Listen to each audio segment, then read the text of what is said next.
চাহৰ 200 বছৰীয়া পূৰ্তি উপলক্ষে প্ৰীতি সন্মিলন উদযাপন।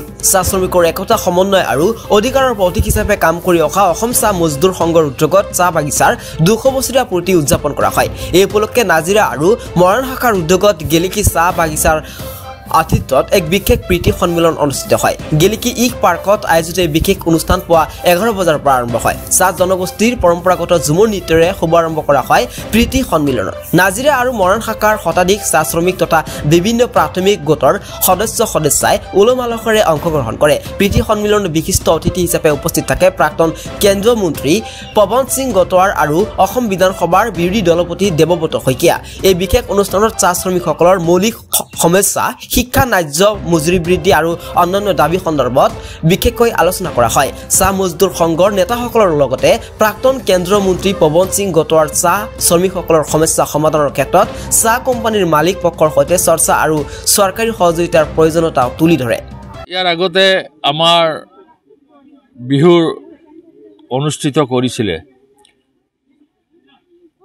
আৰু এতিয়া আমাৰ ঝুমুৰ বিনন্দিয়া কৰিছে।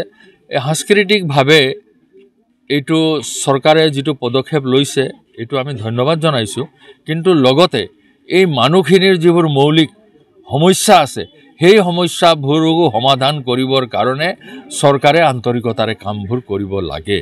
সেইকাৰণে আমি কৈছোঁ যে বিশেষকৈ আজি অসমৰ আমি 4 ভাগৰ এভাগ চাহ জনগোষ্ঠী মানুহ, 20% ভাগতকৈ বেছি, কিন্তু চৰকাৰী চাকৰিত আমাৰ চাহ জনগোষ্ঠীৰ 1% মানুহ নাই।